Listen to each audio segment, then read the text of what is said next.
Picture this. You've just watched every viral video. You've done the math. A Wanuka T5DM ProMax, hybrid electric BYD blade battery, solar array, intelligent climate control, interior that looks like a boutique hotel, is sitting in a Shanghai showroom for the equivalent of $55,000. A comparable American Class B motorhome with a fraction of that technology, $140,000 minimum. You pull up a freight forwarding website, you fill in the form. And right there, before you even reach the payment page, everything falls apart. Here's what those 3 million view viral videos never told you. Attempting to import one of these Chinese motorhomes into North America doesn't turn a bargain into a steal. It turns a $55,000 opportunity into a $90,000 plus legal, financial, and logistical disaster. And that's if you don't get permanently stranded at the port. Today we're going somewhere the viral hype won't take you. We're pulling back the curtain on the 4 invisible walls that are legally blocking the Chinese RV revolution from ever driving on American roads. And we're showing you the one region where it's actually working and exactly why. Stay with me through the end, because the final segment changes everything you think you know about where this industry is actually heading. Segment 1, the invisible wall. Federal compliance and the connected vehicle ban. Let's start with the wall nobody's talking about, because it went into effect quietly in January 2025, and it immediately rendered the vast majority of modern Chinese motorhomes categorically illegal to import into the United States. The U.S. Department of Commerce issued what's formally called the Connected Vehicles Rule, a national security policy that prohibits any vehicle containing software or hardware data systems with Chinese origins from entering American roads. We are talking about automated driving systems, telematics units, infotainment platforms. If your vehicle runs BYD's proprietary Die-Link operating system or uses Huawei chipsets in its connectivity stack, it doesn't matter how good the build quality is. It's flagged at the port of entry. Full stop. Now here's where this gets devastating specifically for the Chinese RV market. These aren't just vehicles with a basic radio and a rear-view camera. The entire Chinese motorhome industry in 2025 has been engineered as mobile smart homes, deeply networked IoT ecosystems. The same smart features the viral videos celebrate as selling points: voice control, app-based climate management, AI-optimized battery usage, facial recognition entry are the precise systems that trigger the ban. Around 90% of modern Chinese motorhomes are built with this level of software integration baked in at the firmware level. You can't simply remove the software. It's woven into the architecture. But let's say you find one of the stripped-down base models that bypasses the software ban. You're not out of the woods. Now you face the FMVSS barrier. The National Highway Traffic Safety Administration's Federal Motor Vehicle Safety Standards require destructive crash testing. We are talking millions of dollars in certification costs before any foreign vehicle can be legally sold in the United States. Major Chinese motorhome brands, despite their engineering sophistication, have not undergone this process for the American market. It's not because they can't, it's because they haven't needed to. Their domestic market alone is enormous and growing at 25% annually. America isn't the priority yet. So you look into hiring a .registered importer. These are specialized firms that can physically modify and certify a non-compliant vehicle chassis, add airbags, upgrade safety glass, reinforce bumpers. The modification costs alone run between $10,000 and $50,000 per vehicle. And here's the part that should make you close your browser tab. Even after those modifications, simpler Chinese motorhome platforms carry an 80% failure rate during final NHTSA compliance testing.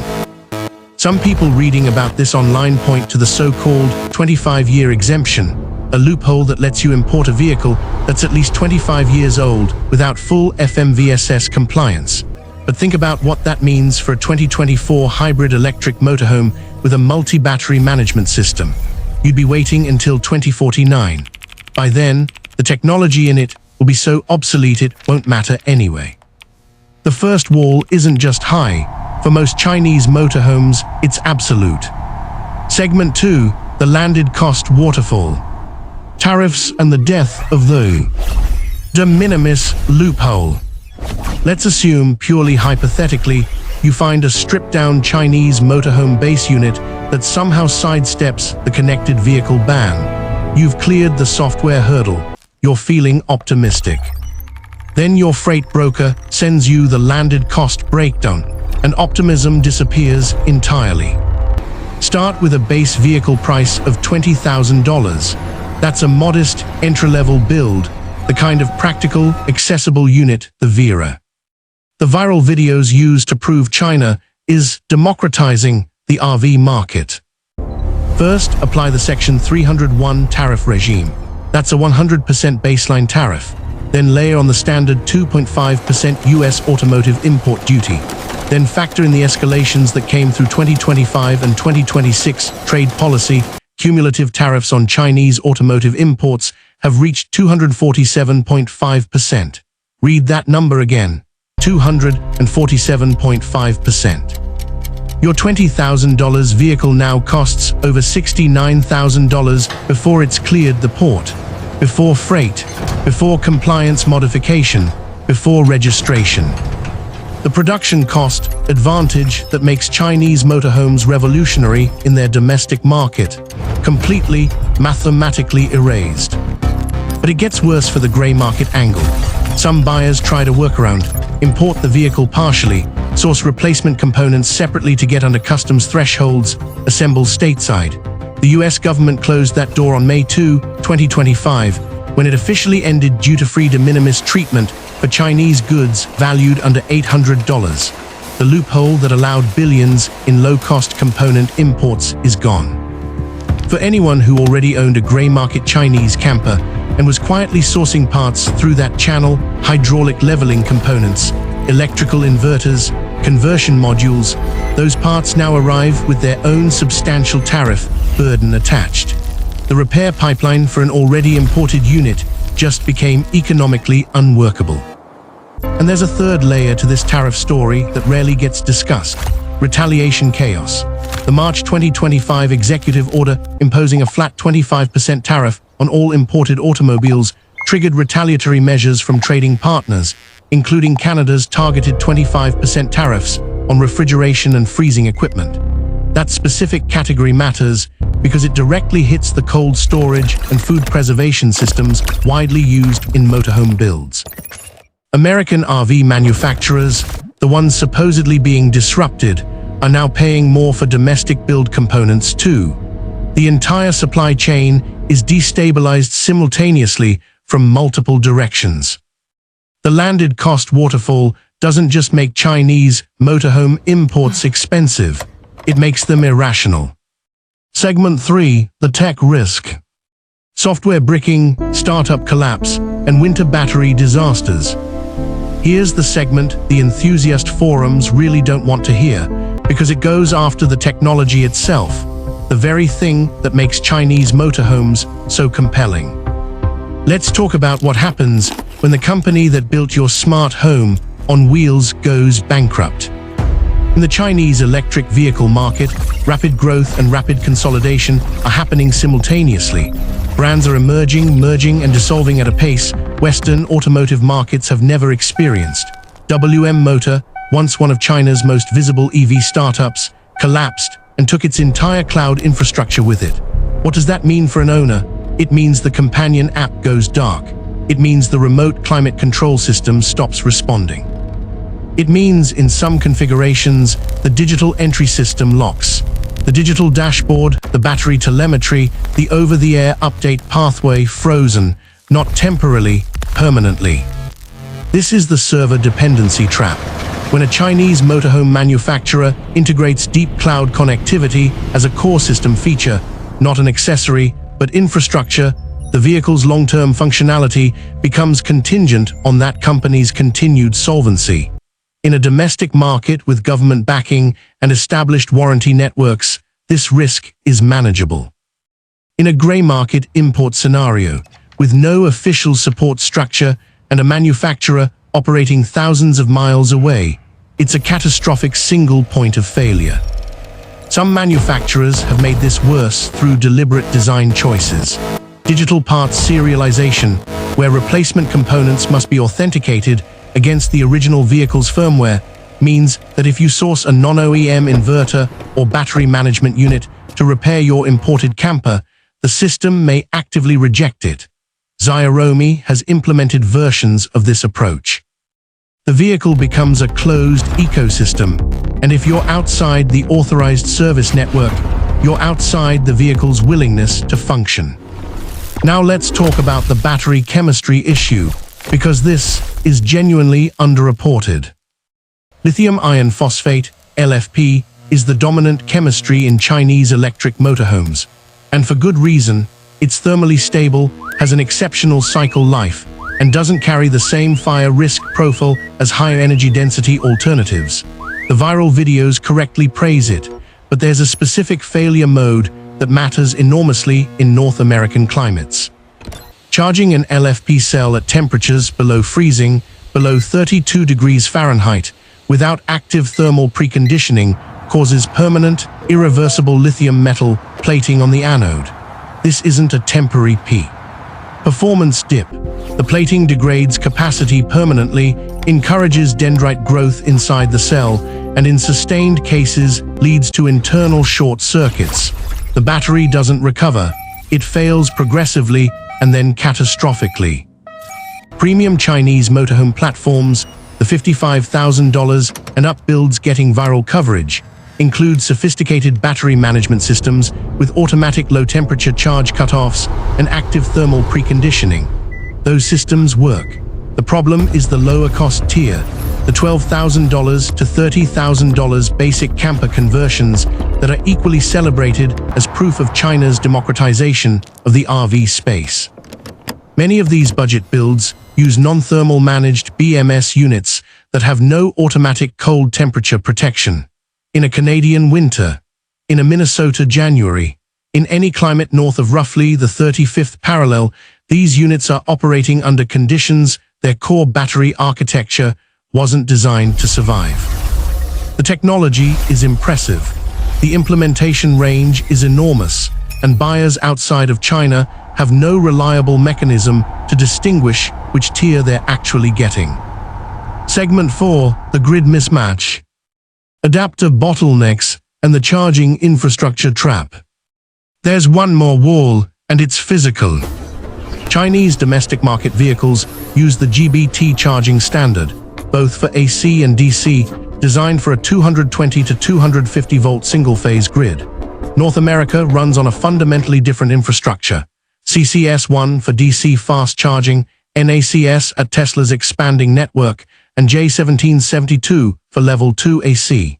These standards are not cosmetically different. They are electrically and mechanically incompatible at a foundational level. You cannot plug a GBT vehicle directly into any public fast charger in the United States or Canada. Full stop. You need specialized active adapters, and those adapters introduce a cascade of problems. Under sustained high current loads, we're talking 32 amps during an extended level 2 charging session, passive adapters converting GBT to Type 2 or CCS generate significant thermal stress. Overheating is a documented failure mode, not a theoretical one. At the other extreme, low temperatures cause voltage drift in conversion circuitry, and the vehicle's onboard charger interprets that drift as a fault condition, repeatedly rejecting charging sessions. You're sitting in a campsite in October, your battery is at 15%, and the vehicle won't accept a charge because the adapter is too cold. The most critical limitation is for DC fast charging, the highway infrastructure that makes long-range EV travel viable. Portable adapters are strictly limited to slow AC charging speeds. The 150 kW and 350 kW DC fast chargers that have been built out along major American corridors are completely inaccessible to a GBT vehicle using aftermarket adapters. The technological advantage of the Chinese platform's electric drivetrain is real, but it's an advantage calibrated for a specific grid. Transplant it to North America, and the infrastructure that should support it simply doesn't exist. Segment 5, where it's actually working. Europe, Australia, and the homologation blueprint. So if the American import picture is this bleak, why is the narrative of Chinese RV global expansion not entirely wrong? Because in two specific markets, Europe and Australia, Chinese motorhome manufacturers have done something different. Instead of trying to force import platforms built for domestic specs, they've invested in proper market entry, and it's working. In Europe, the pathway runs through the UN ECE type approval system. ECE R100 governs electrical drivetrain safety. ECE R10 covers electromagnetic compatibility. Testing authorities like TÜV Rheinland, one of the most respected independent certification bodies in the world, provide the validation that opens European markets legitimately. SAIC Maxus, the brand behind the gas-free motorhome initiative, entered the German market officially through dedicated European importers like La Marca Mobility, bringing the Traveller V100 and V90 models through full homologation. These are not grey market workarounds. They're properly certified, properly supported, and they're selling. Australia's pathway was different, but equally instructive. SAIC Maxus achieved market entry, thereby building compliance into the engineering process from the start, not attempting post-production retrofits. The company underwent more than 50 specialized certification tests, modifying chassis and upper installation designs to secure approval through Australia's Rover system before the vehicles ever arrived in the market. The lesson is clear: the technology can cross borders. But it requires investment in the compliance process that takes years and costs real money. The reason these markets are succeeding where North America cannot is geopolitical as much as regulatory. The US connected vehicle rule isn't just a safety standard, it's a national security posture. European and Australian standards are rigorous, but they're not specifically architected to exclude Chinese software ecosystems as a matter of policy. The distinction matters enormously for how this story develops over the next 5 years. Let's bring this home. The engineering in these Chinese motorhomes is real. The viral videos aren't wrong about the specifications.